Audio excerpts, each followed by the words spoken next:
శ్రీవారి కారం, శ్రీవారిని ప్రేమించే వారి కోసం. శ్రీవారి spices, chilli, turmeric, coriander powder. శ్రీవారి కారం, శ్రీవారిని ప్రేమించే వారి కోసం. Breaking news. తెలంగాణలో పల్లెపోరు ముగిసింది. పోలింగ్, ఓట్ల లెక్కింపు, ఫలితాల వెల్లడి ప్రక్రియ ప్రశాంతంగా పూర్తయింది. చలిని లెక్క చేయకుండా ఉదయం సమయంలో ఓటర్లు పోలింగ్ కేంద్రాలకు వెళ్లి తమ ఓటు హక్కును సద్వినియోగం చేసుకున్నారు. మూడో విడత గ్రామ పంచాయతీ ఎన్నికల్లోనూ కాంగ్రెస్ మద్దతుదారులు విజయ దుందుబి మోగించారు. మొత్తం 4159 స్థానాల్లో సగానికంటే ఎక్కువ గెలిచి ఆధిక్యాన్ని చాటారు. గద్వాల్, ఆదిలాబాద్, సిరిసిల్ల, మెదక్ మినహా మిగిలిన జిల్లాల్లో బీఆర్ఎస్ బలపరిచిన వారే మెజారిటీ స్థానాలను కైవసం చేసుకున్నారు. కరీంనగర్, ఆసిఫాబాద్ జిల్లాల్లో కాంగ్రెస్, బీఆర్ఎస్ పార్టీలకు సమానంగా గెలుపొందారు. ప్రతిపక్ష బీఆర్ఎస్ మూడో విడతలోనూ గట్టి పోటీ ఇవ్వలేకపోయింది. స్వతంత్ర అభ్యర్థులు మూడో స్థానంలో నిలిచారు.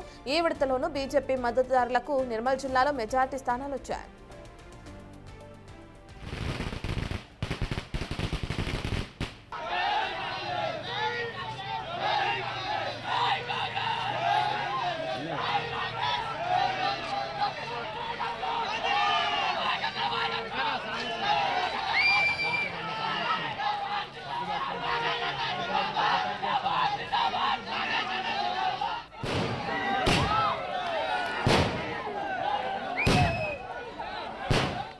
ఈ కేక్ గ్రీవాలతో కలిపి కాంగ్రెస్ పార్టీకి 2246, బీఆర్ఎస్ 1162, బీజేపీ 246, ఇతరులు 491 సర్పంచ్ స్థానాల్లో విజయం సాధించారు.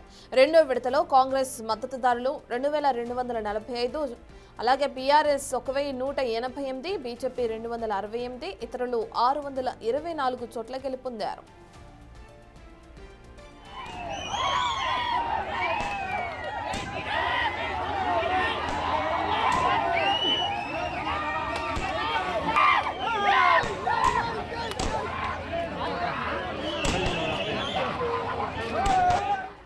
మూడో విడతలో కూడా ఓటర్లు ఉత్సాహంగా ఓటింగ్లో పాల్గొన్నారు. ఉదయం నుంచే పోలింగ్ కేంద్రాల వద్ద బార్లు తీరారు. మూడో విడతలో 85.77% పోలింగ్ నమోదైంది. మొదటి విడతలో 84.28%, రెండో విడతలో 85.86% మంది ఓటేశారు.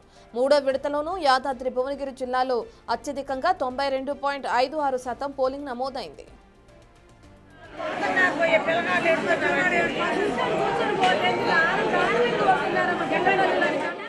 మరోవైపు కొత్తగూడెం, మహబూబాబాద్, నాగర్ కర్నూలు జిల్లాల్లో కాంగ్రెస్ పార్టీ మెజారిటీ స్థానాలు కైవసం చేసుకుంది.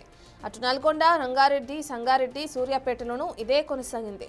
కామారెడ్డి, ఖమ్మం, వికారాబాద్, నిజామాబాద్ జిల్లాల్లో కూడా హస్తం పార్టీ హవా చూపించింది.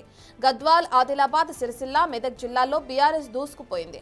ఈ మూడు జిల్లాల్లో బీఆర్ఎస్ మద్దతుదారులే అధిక స్థానాలను కైవసం చేసుకున్నారు. అయితే బీజేపీ మాత్రం నిర్మల్ జిల్లాలో మెజారిటీ స్థానాలు సాధించింది.